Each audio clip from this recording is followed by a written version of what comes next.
What's going on, everyone? Welcome back to another episode of Coast to Coast Podcast. I'm your host, Liam Willerup, and today I'll be continuing my series of proposing 3 trade packages as the NBA trade market continues to heat up, with our most recent deal being Dennis Schroeder for D'Anthony Melton, with some picks being exchanged between both sides. You can check that out in my most recent video. Otherwise, stay tuned for 3 different trade packages of different contenders across the league and why I think these trades make sense for both sides. Let's jump straight into this. And starting this episode off, we will head over to Houston, where I'll have John Collins and Colin Sexton head to the Houston Rockets in exchange for Fred VanVleet, Steven Adams, a 2025 first, a 2025 second, a 2026 second, and a 2027 second heading to the Utah Jazz. So why does Houston do this deal? Houston has been a tremendous defensive team this year, but has been middle of the pack on offense. With trading Fred VanVleet, who's not been that great this year, it opens up more minutes for Amen Thompson and Reed Sheppard, but also allowing Colin Sexton to slide in to provide offensive production.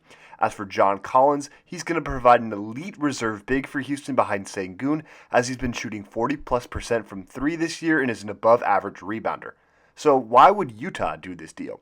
It would free up $65 million in cap next offseason with the ability to decline Fred VanVleet's club option. It also would allow for them to pay Walker Kessler and not have to give extensions to Sexton and Collins to allow their young core to have minutes.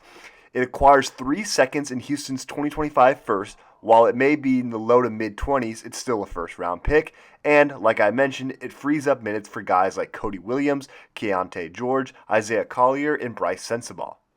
Taking a look at both teams' lineups after this projected trade, I think Houston is still in a great spot here, still able to have defensive guys like Amen Thompson and Tari Eason, Dylan Brooks still being able to impact the rotation with some more offensive firepower in Colin Sexton and John Collins coming off the bench. As for Utah, they'd be able to open up room for a guy like Cody Williams to insert into the starting lineup, and again, open up minutes for Kyle Filipowski, Bryce Sensabaugh, and Isaiah Collier to be able to develop on a team like Utah that isn't really going to be contending for much, and allow for them to get a higher pick in the 2025 NBA draft. For my next trade, we'll be heading to Los Angeles, where the Los Angeles Lakers will acquire Malcolm Brogdon and Jonas Valanciunas in exchange for a package of D'Angelo Russell, Gabe Vincent, Jalen Hood-Schifino, Cam Reddish, a 2025 second, a 2027 second, and a 2030 second heading to the Washington Wizards. As for why would Los Angeles do this deal, Brogdon can provide Los Angeles with a steady option at the point guard position who can hit threes and facilitate and doesn't require the ball in his hands to make an impact. As for Valanciunas, he provides help in the rebounding department for LA, who is desperate in that department, ranking bottom 5 in the league. Valanciunas currently averages 13.9 rebounds per 36 minutes.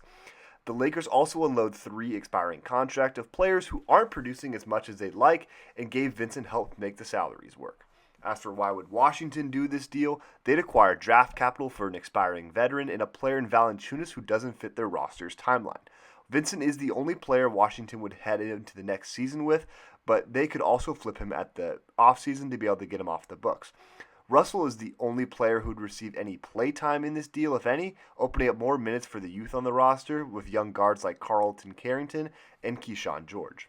In this proposed trade for Los Angeles, they'd be able to take a huge increase in depth, adding Malcolm Brogdon as their starting point guard, and being able to give more minutes to rookie standout Dalton Knecht, while having a key reserve big in Jonas Valanciunas that can impact the rebounding aspect either alongside or without Anthony Davis on the floor. As for the Washington Wizards, it would open up more minutes for their young players, with guys like Keyshawn George, Corey Kispert, and Carlton Carrington getting more run, with Alex Sarr being able to move to the full-time center position and be able to get more minutes to develop there.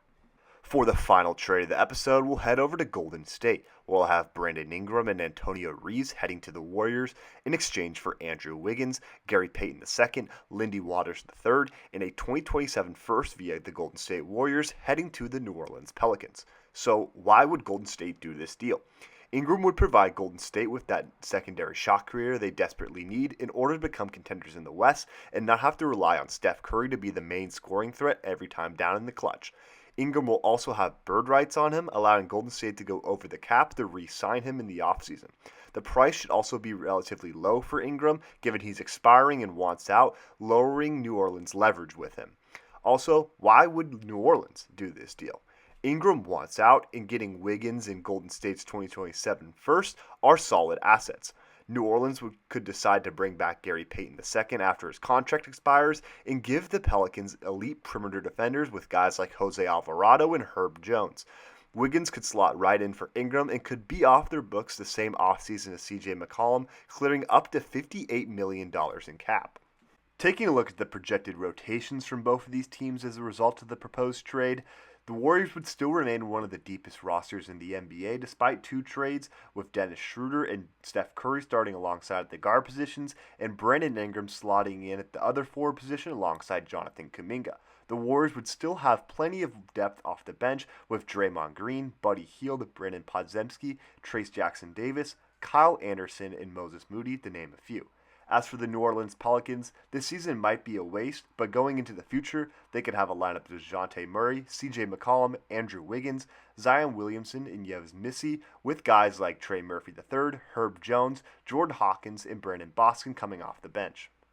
Thank you all for watching and listening to my trade packages. If you want to see more, make sure to like, subscribe, and comment down below players you want to see in future videos. Otherwise, happy holidays and stay tuned for the next episode on Coast to Coast Podcast. Cheers.